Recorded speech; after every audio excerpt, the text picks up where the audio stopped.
وسهلا بكم في حلقة جديدة من سلسلة أماسي منتدى سفرة شعر. ضيوفي لهذه الحلقة ضيوف مبدعين وتركوا بصمة في المشهد الشعري. رحبوا معي بالضيف من صلاح الدين أحمد سعيد. أهلا وسهلا. أهلا وسهلا. عاد روحي مرحبا. الله يعزك. أهلا وسهلا بك. يا مرحبا، ما هلا فدوى أروح لك. الله يعزك. أهلا منك. وأيضا ضيفي الثاني ابن مدينة البرتقال الشاعر أنصيف الزين. شكرا جزيلا أستاذ رياض على هذه الدعوة، وإن شاء الله نكون خفيفين الظل يا رب. شكرا جزيلا مرة ثانية. أحمد، متى انطلقت الشرارة الأولى لكتابة الشعر الشعبي؟ تقريبا 2013-2014 من سمعت قصيدة القيامة عريان السيد خلف الله يرحمه. من عندها كانت في البداية. يعني تأثرت بعريان السيد؟ طبعا. شنو القصيدة اللي كتبتها؟ أول قصيدة كانت كتابة؟ لاقينا وقلت لي شو استفادين؟ قلت لك هالحكي ما طلع من قلبك، الحكي اللي بالقلب كل من شايله بعينه. يا ما تدري أقرب رمشك بالصورة يمنحر إذا أشتهي السكينة. الله الله. تلاقينا وكنت تعبان من لوني، تلاقينا وثقلا قلبي ومتوني. ترى مرات اللي ثقل المتون عيون بيهن شوق. الله الله. أعلق صورتك بالجنطة وابدا اركض، الركض ما يتعب الملحوق. الله. أعلق صورتك بالجنطة وابدا اركض، الركض ما يتعب الملحوق. المهم من بعد كل هذا طحت جمرة، بس الناس ما يدرون ويقولون لأم خدود ابنك تلمع وحمرة. الله الله. لا تأتب، ما سويت لي كل شي لما طحت على الفطرة. أمنيتي تشوفني جاهل وتدري بحاجة الجاهل عزيزة تصير واكثر شي على بعمره. تجاعيد القمر آني لحتى للنهار القمر ما موجود. القمر من الفجر يمشي، القمر مثل القمر شادود. الله. القمر مراية الشط يعني التجاعيد تزود. الله الله. فطور القاع إذا مرهن خيالي يصيرن جروحه خيال إنسان. يا ما تدري كنت صغيرة رسمك شجرة فوق القاع حتى تخيلك كبران. الله. والدفان وصيته بفيك كون يدفني، خاطر إذا ورقة تطيح من عندك تجي بحضني. بس ما أرسم عيونك وأغني لك، كنت كلش أغار من الكبير كان بيك يقود، بس صاير مثل البخور يا حايط يجي يشيلك. الله. مرات اللي يلمك ترى منك بيك، البلم من يشق ظهر الشط يلم الروج مو بالنوح. عوف جفوفك وحبلي، شنو فايدتك بجفين بس بلاي قلبي يلوح. يا ما تدري انام وفاك لك حضني، ما منط ظهر فد يوم نايم مثل البلامه، ولا عايش لك بوجهين انا وجهي وجه جامه. كل الرته كان اوهام بس راضي، انا شاعر وتدري الشاعر يعيشنا اوهامه. الله الله. سلام. الله يسلمك. الله الله. في دور صح لسانك صح لسانك. الله يعزك. مبدع. الله يعزك. صيف، تأثر أحمد بعريان السيد خلف، أنت بمن تأثر؟ الصراحة أنا بهواي شعراء تأثرت وسمعت لهم، بس الأكثر اللي سمعت لهم اللي هو إيهاب وسمير صبيح، خاصة إيهاب. يعني إيهاب عملاق، وحاليا بوجهة نظري هو الأول على العراق. وايضا اي قصيده اسمعها انا، مو شرط الاسم يكون هو شعر. اي قصيده تلامسني اسمعها، مو شرط انه شاعرها فلان او فلان او فلان. اي قصيده تلامسني احبها. الكثير من الشعراء يعني ما محددين باسمه. بس تاثرك المباشر ايهاب. ايش كتبت؟ انا لخصت كل الاشياء، بداياتي وتفاصيلي، الحين ما لقيت قصيده لخصت اللي بداخلي واصدق قصيده حقيقيه جدا. تقول يا قلبي شمالك تعاتب، هذول الناس مو ناسك، هذول الخذوا منك روح باقوا طيبة إحساسك، هذول منهم اللجمات من جدمك لحد راسك. الله عليك، هذول منهم اللجمات من جدمك لحد راسك. علي من باقي تتوسل، علي من لو يمرك ليل ميزان العقل يختل، علي من لو يمرك ليل ميزان العقل يختل. حزين وماكو صورة حل، بعيد الفرح ما يسأل، تدور وين اللي يدليك وانت عمى وكنت تندل، تدور وين اللي يدليك وانت عمى وكنت تندل. شمس بالماي هيك انت ضوى بلا صوت، ما حد يدري لو تزعل. يا ماشي بطيبة ويا الناس، هاي الناس ما تخجل. يا 20 الورد ذبلان عمرك، يا 20 الورد ذبلان، مايك مات من مايك، اقرب ناسك الباعوك هم الشتت ورايك. هذول كانوا لروحك وطن روحك، ملح رشوا على جروحك. تبكي وتنقهر وتموت لكن ما حد يلوحك. يا جار البيت روح ومسي يم جارك، حضن تلقى بكبر دارك. يا جار البيت روح ومسي يم جارك، حضن تلقى بكبر دارك. يا جار البيت نيران الخلق تموز، وانت شباط شو نارك. سلامتكم. الله يسلمك، حياك الله، شكرا جزيلا، شكرا. لسانك حبيبي. الله يحفظك. اهلا بكم من جديد مع ضيوفي المبدعين احمد سعيد وسيف الزين، وننتقل الى فقره جميله اللي هي فقره صوره وتعليق. احمد سعيد راح نعرض لك صوره، تمام، بعد انت شكلك تعلق عليها. تمام، ناخذ الصوره الاولى. ابو طيب حبيب محمد العراقي، شاعر وإنسان ومعذب وأبو وقفة وكلهن قليلات بحقه. الله هو غايب والملائكة حاضرة. هذا الشخص ما يوصف، يعني إذا أوصفه راح أختصره، فلذلك أكتفي باللي قلته وهو بعد يعرف ما عندي. تحياتنا للحبيب، تحياتنا لأبو طيب من القلب محمد العراقي، مشتاق له حيل والله. احنا كذلك. ناخذ صورة ثانية. أحمد صباح، رئيس جمعية الشعراء الشعبيين بصلاح الدين، صديق وأخ حبيب وشاعر.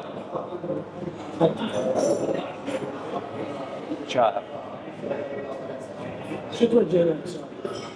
عنده تصريحات، عنده تصريح في إحدى البرامج يقول أنطي للغربية 3% أو 5%، 5/10 شعر.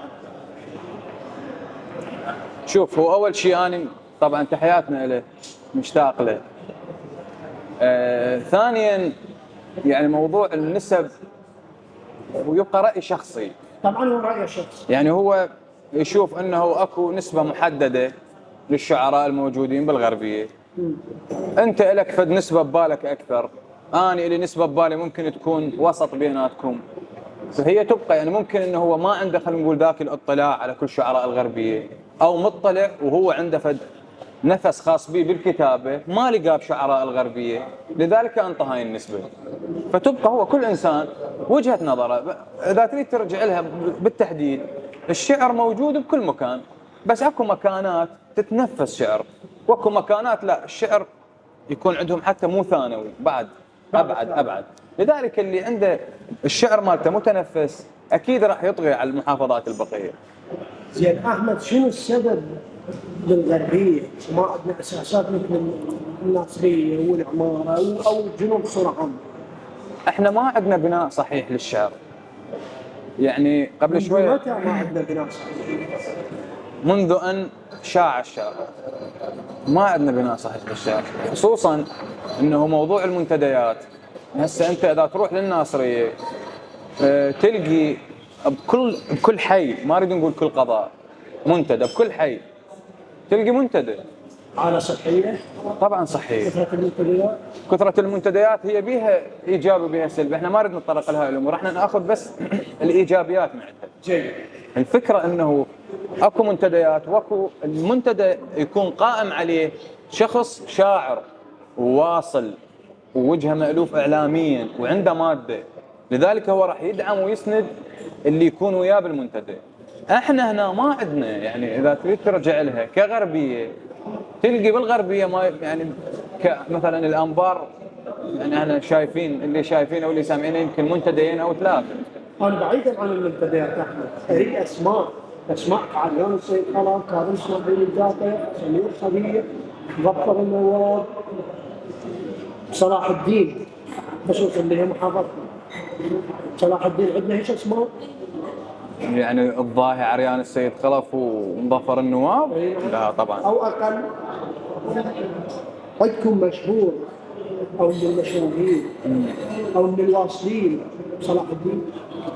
موجودين هواي من الجيل السابق اللي تقدر تبني عليه اساس. انا ما معاصر الجيل السابق، يعني ما اكو اسماء، بس ما هم لازم موجوده وقصائدهم موجوده. اكو اسماء لكن ما تحضرني الاسماء، لكن يعني هسه كهذا الجيل يعني اكو شعراء يخبرون.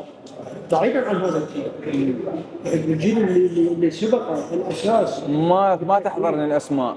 يعني اكو شعراء، اكو كبار، استاذ حاتم التكريتي على سبيل المثال، يعني تحياتنا له. من تكريت، الاستاذ حاتم التكريتي. عندكم واحد الدجيلي شو؟ زهير الدجيلي. من صلاح الدين؟ ما اعرف اذا كان اساسه صلاح الدين، ممكن يكون لقبه، ممكن يكون كعائله كعشيره، فما اعرف اذا زهير الدجيلي اصلا صلاح الدين. يعني هسه احنا ما اعرف، لا ما مر عليه يعني. بس هذا الجيل اكو شعراء، يعني مو شرط جيل يعني معناها اللي بعمري او اكبر بسنه او اصغر بسنه، اللي حاليا موجودين اكو شعراء يخبرون. عدد لي فتره 5 سنين ما حافظ، يعني مثلا انا اللي يحضرني يعني هسه مثلا محمد عدي، تحياتنا لهم جميعا، محمد عدي، محمد سعيد الطائي، ابراهيم ابو الشرقاط، نسيت اسمه، ابراهيم شنو، فريد سالم، نجاة البدراني، صقر العزاوي، يعني هسه احمد صباح، خاف النوبه، مثنى مجيد، واللي نسيت اسمه يعذرني. اكو شعراء يخبرون. تحياتنا لهم كل، واكو اسماء يعني خلي يعذرني اللي ما ذكرت اسمه. تحياتنا لكل اللي ذكرت اسمه. حسين الجاسم، هواي اسمه احمد عامر، نصيف. نحن نشوفك صور اي بعد تحب تعلق عليها. الله. استاذ عباس هلال احد المؤسسين المنتدى شباب المغداديه، وحاليا منتدى هواجس، استاذ بالشعر، تواضع، خلق. يعني استاذ عباس احنا شلون مثل ما يقول ننتجي عليه، الخلق، التواضع، الشعر، فهو صاحب فضل ايضا. شو توجه له رساله؟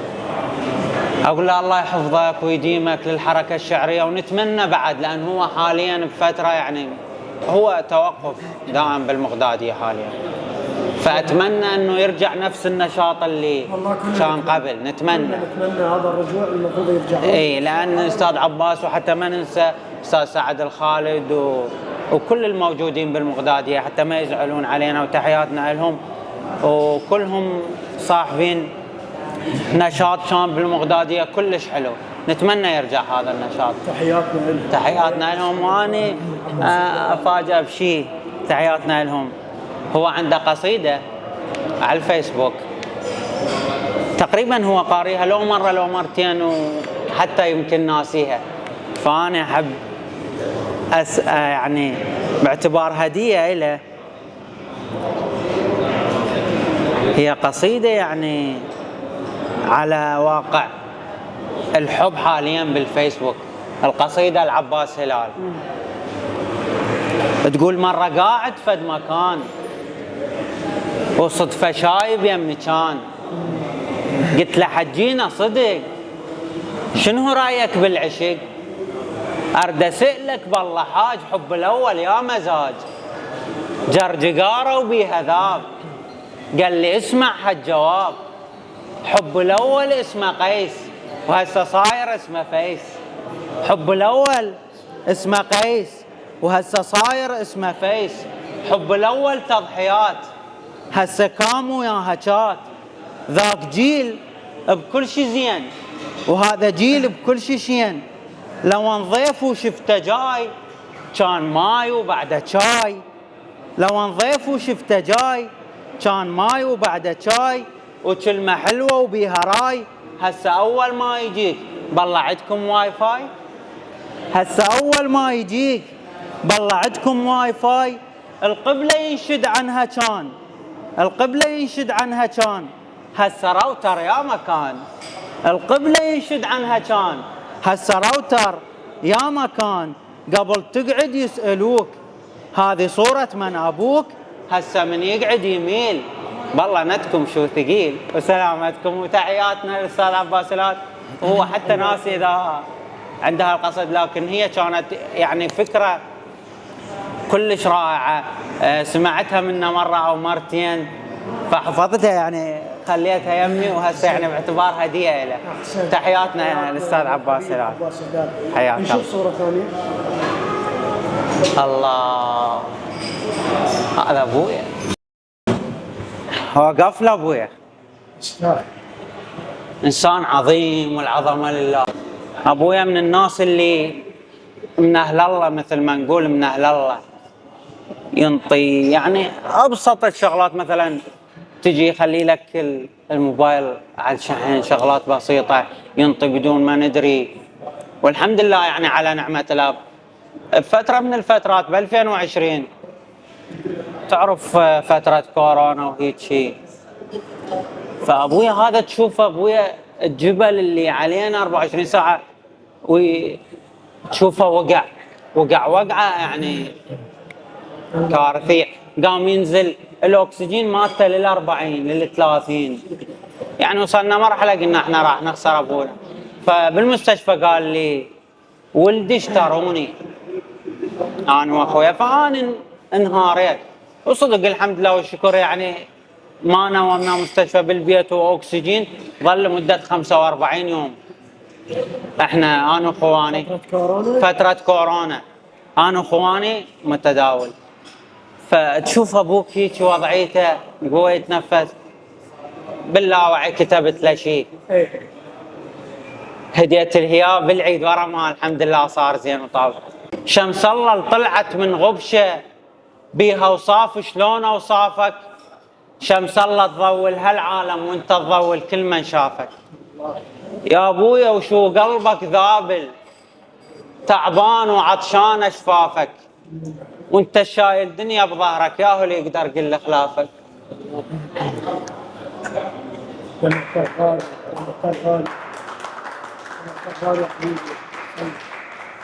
تعبان وشو قلبك ذابل. شمس الله طلعت من غبشه بها اوصاف شلون اوصافك. شمس الله تضول هالعالم وانت تضول كل من شافك. يا ابويا وشو قلبك ذابل تعبان وعطشان اشفافك، وانت شايل دنيا بظهرك ياهو اللي يقدر قل خلافك. انت العين اللي بيها نشوفك، وانت شايلنا على اشتافك، وانت من نبرة غطانا وبيك جروح وما حد رافك. يا مكثر خيرك يا أبويا، يا مكثر خيرك يا أبويا، جنك ما يتوزع لطافك، والسفرة الممدودة بزودك ما تخلص لو واحد عافك. عندك ربك شايف كل شيء، خسران الما يدرى وصافك. شمس الله تضوي هالعالم وانت تضوي كل ما شافك. الله يحفظه ويديم علينا يا الله رب. يحفظه. الله يحفظك الله ويبقي خيمه على وجهي يا رب العالمين. والان احبتي ننتقل الى فقره منصه. نتراب مثل نعم، بس للجمال أسباب. رب الجمال اعتقد سواك في محراب، بباب جنة عدن تين ونخل وعناب، وبقالبك حط عسل وشوية ذبلة تراب. سواد العين يسمر من تراب، ايش عجب قلبك تغير. من تراب، من ترابي أنا ما أظن ترابك، من من ترابي. ترابي حضنتك والعسل شلب بديه. من الراحل صباح الهلالي إلى مبدع حاضر هنا فارس المنصة لهذا اليوم، الشاعر أبو حمزة العتبي.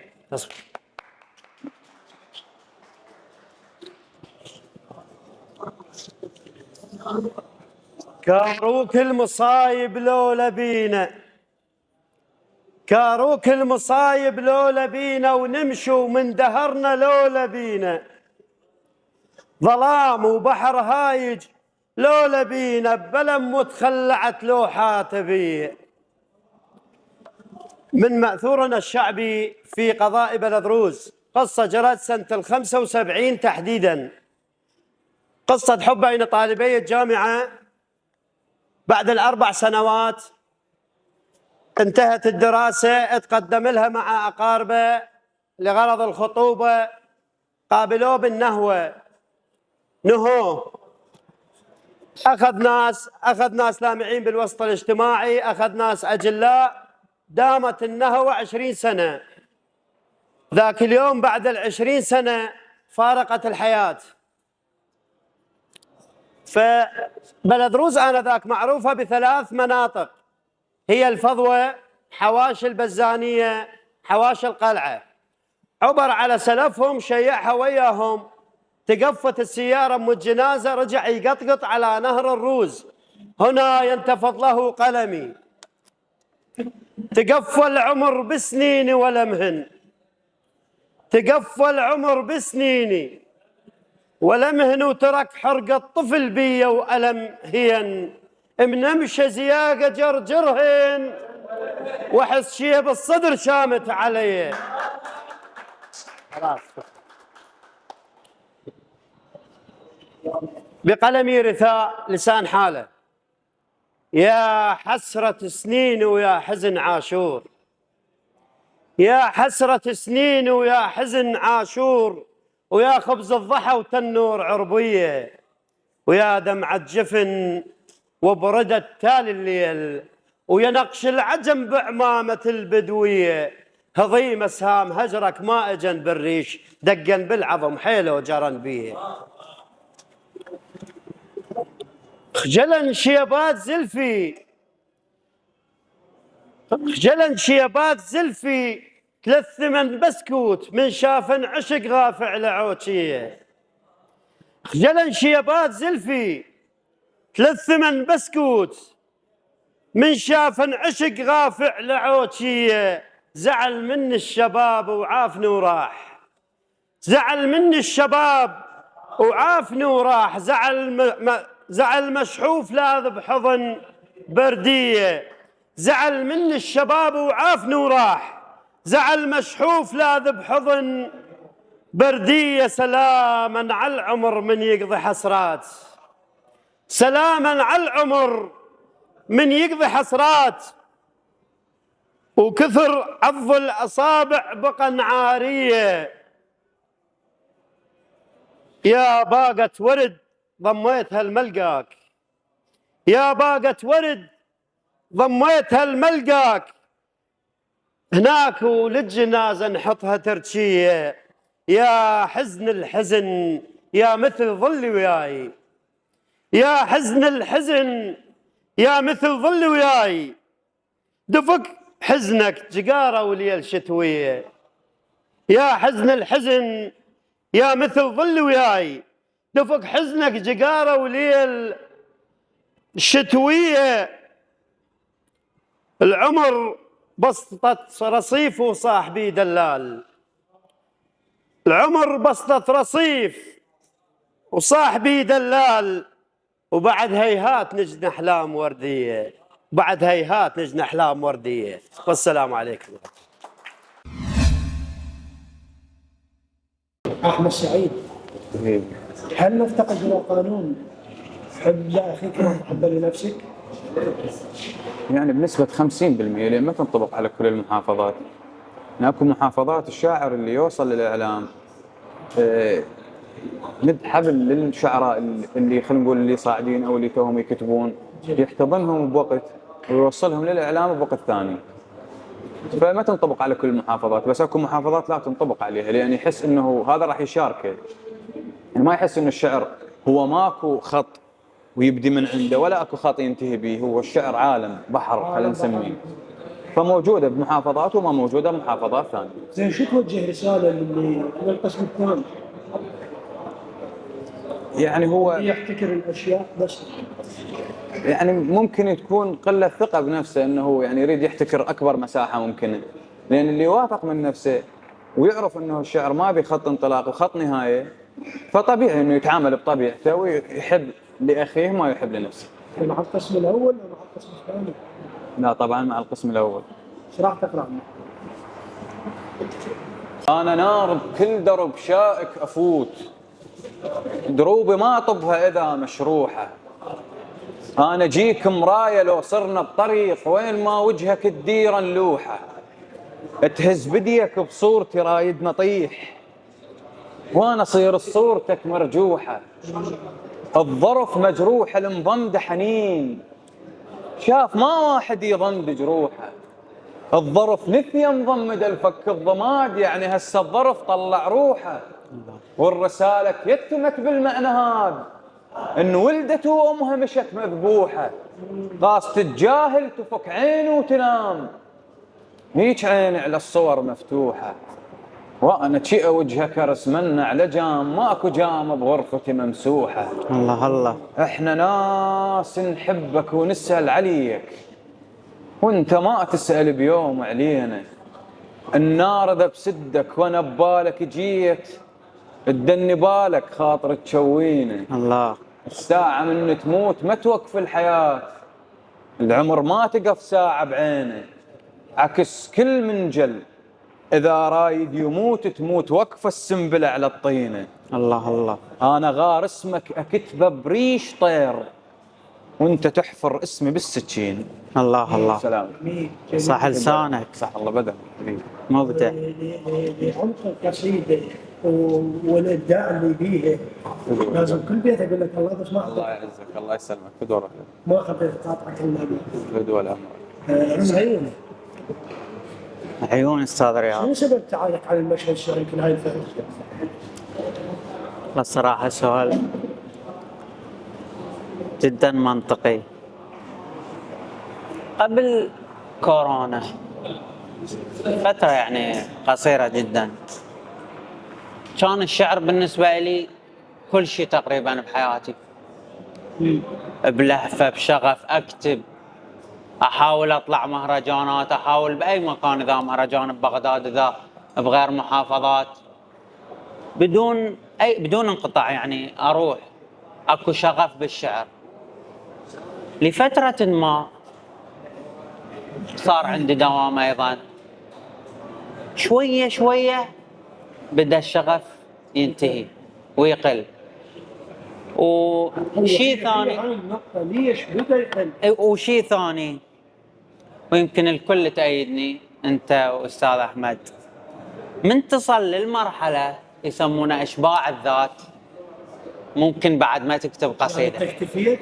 مثل هسه راح أعطيك مثال، مثلا أنت تكتب شعر أنه تريد تكتب على حبيبتك يوما ما، أنه تأخذ حبيبتك وهيج تفاصيل، أو ماديا تعيش بأزمة مادية تكتب حتى تفرغ اللي بداخلك بأزمة مادية. يعني هسه انت اكتفيت عاطفيا. أنا اكتفيت عاطفيا واكتفيت ماديا. حلو. يعني مرات أحاول أكتب أشياء ما جاي يطلع عندي. فذيك الفترة تقريبا اللي سألتني عنها انقطاع صار، لكن قبل سنة أقل من سنة رجع شوية الشغف الأمور. لا الحمد لله هسه والشكر. نقدر نقول رجعت الازمه الماديه لو شنو؟ لا يعني صارت هسه على تجارب عادية. لا عاطفية، متزوج أنا الحمد لله. قبل سنه الى الان. أي خلينا نسمع ايش كيف. اي تسمع ليش لا. سمعك ايضا غزل اقول كل سفن روحي اشتهت يا فلان ريحك، مرني خلي عيوني تفرح لا تصد عني بنصيحك، لا تصد والعين ما شافت سمارك، قلبي وردة وحيل ذبلها انتظارك، قلبي محبس كان بيدك، قلبي متربع لإيدك، قلبي قانون الترافل عند عيدي بيوم عيدك، انت زيد فراق عني واني بس ضحكات ازيدك. انت زيد فراق عني واني بس ضحكات ازيدك. والرسايل عاتبتهن ليش من نمسح حروفك، هم ارد واكتب واعيدك، هم ارد وعيوني تمطر والقى روحي تصيح اريدك، والقى روحي معاندتني ما تريد انسان غيرك، انت بس انت تريدك. والقى روحي معاندتني ما تريد انسان غيرك، انت بس انت تريدك. ليش تبعد؟ هو بس النجم يبعد، والله لو يقبلها ربك الا يم النجم اقعد، الا يم عيونك اقعد، الا يم شفافك اقعد، حتى من يجبل الصبح يلقاني يمك، حتى بلك تزيل همي وبلك روح تزيل همك. سلامتكم. لسانك صح الله يسلمك، الله يحفظك صح بدنك. احمد، بما انه نصيف انقطع فتره قال اكتفيت، الشاعر يكتب اللي نقصه؟ لا هو الشعر انا اختلف ويا طبيعي الاختلاف بالراي. لا اختلاف بالراي. اي اكيد طبيعي 100% الشاعر يكتب لي نقصه. تمام. الشاعر لان ما تطلع القصيده اذا انت كل شيء عندك وهاي شلون تطلع قصيده انت؟ تمام. تفضل. الشاعر ما راح ينقل حالته بقد ما ينقل حالة الناس. 100%. فلذلك الشاعر ما مسموح له انه يعبر عن نفسه، الشاعر مو ملك نفسه، الشاعر ملك الناس. متفق وياك. بس فاليوم يكتب على الحالة اللي يشوفها بالشارع، اذا شاف طفل مثلا يسأل يمد ايده، اكيد يكتب على الفقير. تقمص شخصيا؟ طبعا هو هذا دور الشاعر، مو اني اتقمص، هو هذا الشاعر زين. واجب. التقمص يطلع القصيده اللي انت عايشها. اذا كانت الشاعر روحيته عاليه طبيعي يقدر يعيش ما الجو اللي مختلفين. يشوفه. ما مختلفين، بس مستحيل تطلع قصيده مثل ما انت عايش الحاله. هذا بعد بحث اخر. انت اكيد ملك الناس، بس لازم تجيك فتره تكون ملك نفسك. اكيد هو ده. انت مو معناها اذا صرت ملك الناس ما تصير ملك نفسك. لا بالعكس، هو شاعر ملك الناس مثل ما تفضلت. انا قصدي بجوابي الاستاذ رياض، القصيده روحيتها وشاعريتها تطلع افضل من انت عايش هذا الشيء. روحية القصيده نفسها. هو لذلك اللي يريد يقرا يقول اكو قصيده واقعيه، الواقعيه أكيد. معناها هو عايشها. اكيد. بس هم اكو قصيده واقعيه جيرانهم يمر بحاله طبيعي. وهم عايشه. طبيعي. احساس هاي القصيده نفس احساس هاي القصيده. تبقى الشاعر هو هذا السؤال. واسلوبه بالكتابه وطريقه تعبيره. احنا بعيدا عن الحرف انا بالقصيده. انت اليوم شاعر يتسلسل يكتبي يكتب احساسه الى اكو حرفه بالقصيده، يقدر باي وقت من خلال حرفته مو بس ابداعه 100%. يكتب قصيده. مضبوط. بس انت مع يكتب احساسه ومع الحرف. مع الشعر اينما حل واينما ارتحل. احساس هاي نفس احساس هاي. نفس الاحساس. اذا كان الشاعر يقدر يكتب نفس الاحساس، اذا كان الشاعر شاعر. اليوم انا اكتب قصيده على واحد فقير، قصيده حامد. قصيده حامد يعني بانجلترا طلب عجوه مال تمر، طلب تمره من العراق. نعم. صح لو لا؟ محسن الدخيلي تحياتنا له. تحياتي للكبير محسن الدخيل. كتب قصيده يعني من اعظم ما كتب محسن الدخيلي، وهي القصيده ما جاي يكتب لا على حبيبه ولا على ابنه ولا على بنته، جاي يكتب على شخص مغترب قصيده بس تأثر بالموضوع. تلامس، يتاثر بالموضوع طبعا. هو التاثر موجود اذا كان الشيء يخصك تأثر بالحالة. نعم. او يخص غيرك، هو تاثر بعد، لازم يكون اكو شلون تكتب اذا ما تتاثر؟ أنا أقصد تقمص للشخصية مو تأثر. لازم تتقمص. بالحالة هذا إحساسك أنت حسيت فيه جا تكتب. لازم تتقمص الشخصيه حتى تكتب لها. قرآن نشيئة تقمص الشخصية وكتبت قصيدة. اثبت لنصيف وجهة نظر نصيف. طبيعي هو الاختلاف بوجهات النظر. هو موقف صار ويا ولد صديقي ايام الجامعه، فمر بعلاقه، علاقه باءت بالفشل، فالقصيده نقلا عنه، هي قصيده له. حلو. انا هسه قمصت شخصية. هسه انا جاي احكي مقابلك، هو حسن مو احمد. حلو. قصيده نقلا عن حسن، يقول شيل شباك اللي ببيتك غرقه بالدم، يطوف همك، اختار واحد من جروحك، غمجه اكثر تشوف حلمك. الله. شيل شباك اللي ببيتك غرقه بالدم، يطوف همك، اختار واحد من جروحك، غمجه اكثر تشوف حلمك، ولا تسولف للبشر كل اللي بصدرك، البشر مو كلها امك. الله الله الله. اسأل مراية غرفتك، قلها مشينا السلف هم ما تكلمك، المراية تنطي وجهك لكن ما تنطيك اسمك. المراية ما تجامل، المراية تنطي وجهك لكن ما تنطيك اسمك. المراية ما تجامل، بكل تجاعيدك ترسمك. الله. لا تعيش الدنيا قصبة، تكشخ الوادم بحزنك من تموت تصير ناي. الله. ترى مرات المراية تحط تجاعيد على وجهك لو درت فوقاها ماي. الله الله. ترى مرات المراية تحط تجاعيد على وجهك لو درت فوقاها ماي. تترس أقلامك بدمك لو ردت تكتب قصيدة وانت ما تمر بخياله. مثل فلاح أنا أشوفك ينيم المسحاب داره، يشيل أكثر من جهاله، الله. ومن يموت تحفر قبره وهاي ما جت على باله. الله الله الله. انت ذا تكتب بدمك لا تظن تجيس قلبه، هذا مو حل. لو تريد الطير من ياخذ ورقتك ينقط الدم على دربه حتى تندل.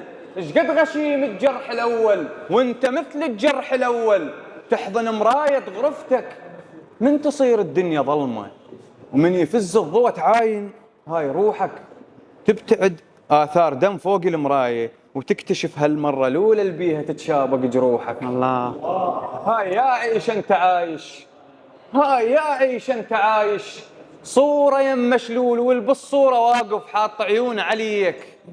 لا انت اللي تقدر تروح ولا يحاكيك ويجيك. الله. انت كان قاصة الجاهل من يحط فلوس بيها بايده، بس شلون يقدر ياخذ فلوسه بديه؟ الله. وانت تدري اذا يما تعيش كاروك ويعرفك ما يدفعك حتى ما ترجع عليه. عيشة الميزان عايش، انت كل يوم اللي يمر تثقل متونك، ما يمرك يوم تضحك، صرت مثل الورقة اللي تعبر الختم من يلاقونك. هيج حزنك بيك يعبر وينفضح بول شلونك. لملم الهندس وطرده وعيش ضي بلاية صفرة، الضوء لمن يسافر يقضي عمره. الله سلام. الله. صح الله لسانك. يسلمك. هي هاي الحرفنة بالقصيدة.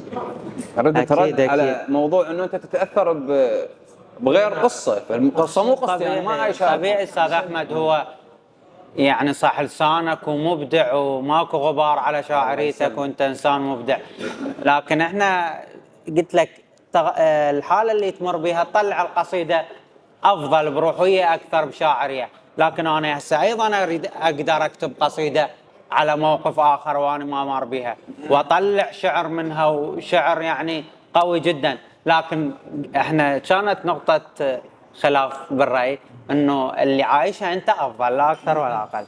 زين انت ايش كتبت هذا الموضوع؟ تقمصت شخصية يوم من الايام كتبت أو تأثرت بموضوع الكتاب مو إلا تمام. أكيد نسمع يعني مرات نستعين. لا صراحة. أقول ليش نحلم وإحنا فقراء والفقير بهالوقت ما يحق له يحلم؟ وليش نرسم على الورق وردات حمراء وإحنا ندري أحلامنا الضحك الأمم؟ وليش نرسم على الحياطين القديمة وجوه صفرة وهي هاي وجوهنا المليانة هم؟ وحتى ذاك اللي قال بالشدة صديقك صادقتني الشدة واصبحنا قرايب والصديق اصبح وهم. وحتى ذاك اللي قال بالشدة صديقك صادقتني الشدة واصبحنا قرايب والصديق اصبح وهم. وليش لو مرة صفنا وقلنا باكر خوش باكر يطلع بروحه سواد يصخم وجوه الدفاتر؟ ليش لو مرة صفنا وقلنا باكر خوش باكر يطلع بروحه سواد يصخم وجوه الدفاتر؟ ما درينا المال والي بعين هاي الخلق كافر، ولا درينا المال منصب ينحسب بالدنيا فاجر. يا خواطرنا انكسرتي وما كسرتي بيوم خاطر. الله عليك. يا خواطرنا انكسرتي وما كسرتي بيوم خاطر. والحلم حتى الحلم بفلوس صاير، لا كمال حتى نوله ولا وطن ظل بيه حاير. يا حلمنا وكافي بطل عيشة الفقرة حصاير. يا حلمنا وكافي بطل عيشة الفقرة حصاير. عشنا ما كل يفتهمنا وعشنا كابوس ويهمنا وصرنا نكره حتى سمنا. وعادي يلا المهم عشنا بس شلون عشنا ما درينا شلون عشنا. حتى اللي نحبهم صدق ضحكوا علينا، بقوا البسمة البريئة وصفقوا لما بكينا، وصفقوا لأرواحنا الماتت بدمعة وحزينة، وصفقوا لأرواحنا الماتت بدمعة وحيل مهضومة وحزينة وما حكينا. وليش نحكي؟ احنا فقراء حروفنا تراقب حكينا. سلامتكم. الله يحفظك. طبعا يا خواطرنا انكسرت وما كسرت بيوم خاطر عبرت حدود المحافظة، يعني لقيتها على كية وهيك يعني سيارات يعني تفرح بي. الله يسلمك. هذا يعني هذا البيت.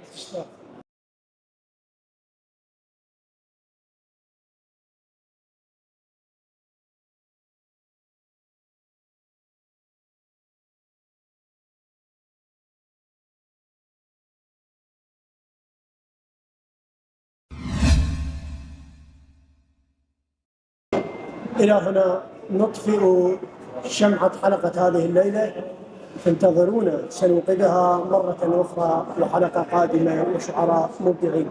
دمتم في حفظ الله.